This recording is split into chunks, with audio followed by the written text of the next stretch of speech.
Welcome to When Music Matters from VAC. I'm Kevin Hayes.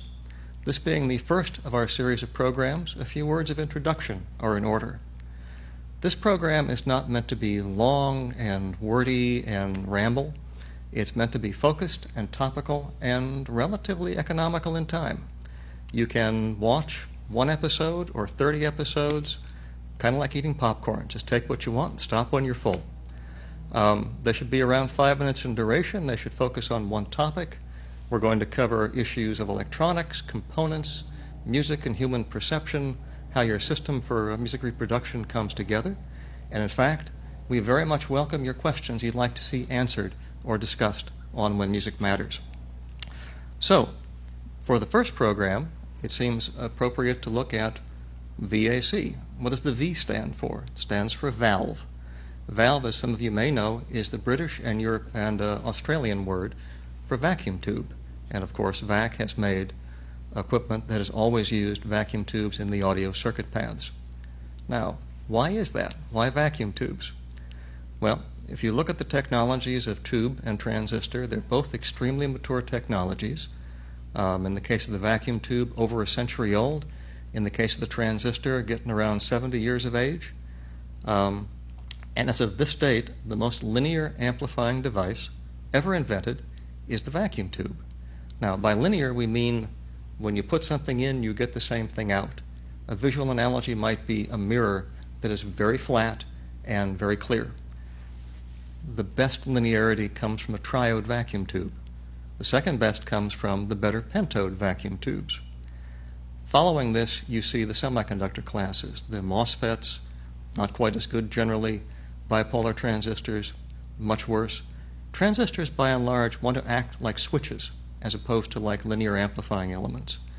And in that context, they're perfectly appropriate for digital equipment, for power management in automobiles, things of that nature. So it's a question of picking the right tool for the right job.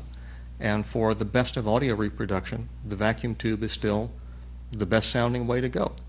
And that's why they are preeminent still in recording studios, high-end audio systems, and for slightly different reasons in guitar amplification.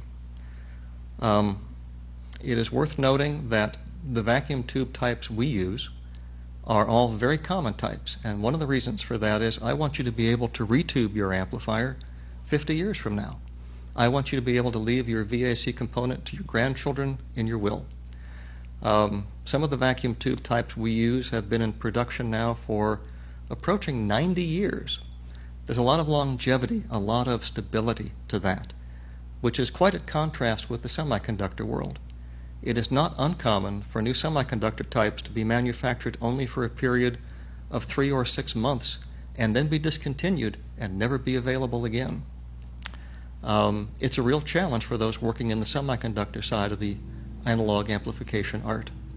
And it's interesting, there are some companies out there, older companies, who have taken pride in being able to keep their older solid-state equipment running, now hitting the 30 or 40-year mark. But interestingly, every time the amplifier goes back to that company for its repair, they wind up putting a different circuit in it because they can't get the parts that were in the product 10 years previously. So it's quite a contrast that when you lose a vacuum tube in a good tube amplifier, all you have to do is remove the tube, plug a new one in, and you're running. It's actually a great virtue, and the fact that these tubes have been made for so many decades in so many places from so many manufacturers really gives you a very strong base on which to keep your tube amplifier running many, many years into the future. So, just a few introductory notes here. Again, we would like to hear your questions, things you would like to have answered. Please write to us at info@vac-amps.com, info@vac-amps.com, and we look forward to addressing your thoughts and questions and concerns in upcoming issues of When Music Matters. We hope to have something for you every week or two. It'll be publishing a little bit on an irregular schedule initially, but we'll get this rolling and look to have some good fun and good information together. Thank you.